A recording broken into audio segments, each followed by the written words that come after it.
मेरा नाम डॉक्टर फरहाद अली है। मैं कंसल्टेंट न्यूरोसर्जन हूँ अल्तमश जनरल हॉस्पिटल में, जो कि कराची बेस्ड है, क्लिफ्टन ब्लॉक 1 में।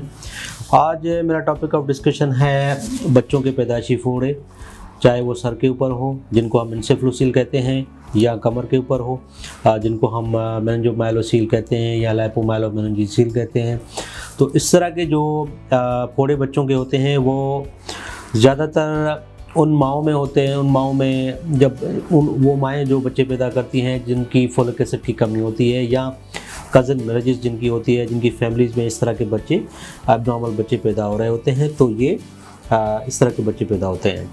अब आए कि प्रीनेटल डायग्नोसिस में हमारे पास अल्ट्रासाउंड होता है। जब गायनेकोलॉजिस्ट के पास जाती हैं, अल्ट्रासाउंड करवाते हैं रेडियोलॉजी वालों से, तो वो डायग्नोस कर लेते हैं। जब वो वॉर्म में होता है या पेट में होता है जब बच्चा, तो तभी डायग्नोसिस हो जाती है कि जी कमर के ऊपर फोड़ा है, या हराम मगज़ के ऊपर फोड़ा है, या सर के ऊपर फोड़ा है, या बच्चे का जो सर बढ़ रहा है, पानी की थैलियाँ बढ़ रही हैं, तो ये पैदाइशी डायग्नोसिस भी हो सकती है। उसके बाद फ़ौरन बच्चे जब पैदा होते हैं, अब इस तरह के बच्चे जब पैदा होते हैं वो नॉर्मल डिलीवरी के साथ कम ही पैदा होते हैं, क्योंकि इनके इन्फेक्शन के चांसेस भी होते हैं, उसके साथ रप्चर के चांसेस होते हैं।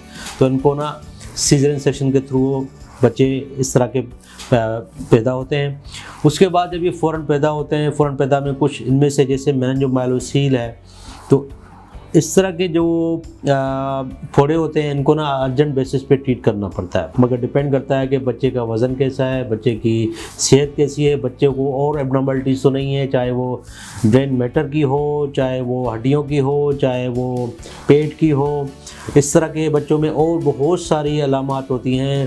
पाँव टेढ़े होते हैं, टांगें छोटी होती हैं, पेशाब पाखाना कंट्रोल नहीं होता, कभी कभी पेशाब वाली नालियाँ दो होती हैं, कभी एक होती हैं, कभी उनके जो है अम्बलाइकस जो बाहर निकल आता है, हर्नियास के प्रॉब्लम होते हैं, बाइफिड के लिप होते हैं, या पैलेट के प्रॉब्लम होते हैं, हार्ट के प्रॉब्लम होते हैं, तो साथ साथ में हराम मगज़ के प्रॉब्लम होते हैं। तो ये कोई एक कॉम्प्लिकेटेड बच्चे होते हैं, इनको ट्रीट करना एक बंदे का काम नहीं होता। न्यूरोसर्जन सिर्फ ट्रीट कर रहा होता है, जो कमर के फोड़े या साथ में पानी होता है उनको सिर्फ ट्रीट कर रहे होते हैं। इनकी सर्जरी करके इनका इन्फेक्शन से बचाना और इनको सर में नाली डाल के उनके पानी को बहाव देना, ताकि सर बढ़े ना और कमर के जो फोड़े इन्फेक्ट ना हो और बच्चे की जान ना जा सके।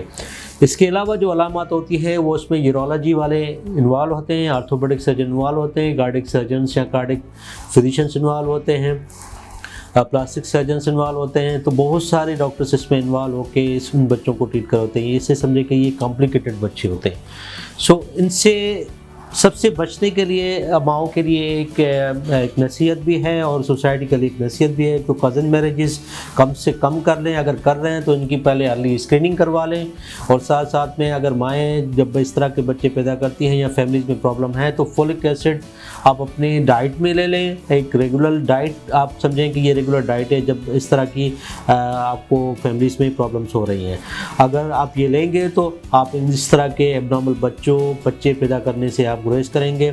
और अगर आप इस सोसाइटी में अगर इस तरह के एब्नॉर्मल बच्चे हैं तो ये सोसाइटी के ऊपर बर्डन होता है, फैमिलीज़ के ऊपर बर्डन होते हैं। और इस बर्डन से बचने के लिए आप ज़्यादा से ज़्यादा केयर करें और जो मैंने आपको चीज़ें बताई है उसके ऊपर फॉलो करें।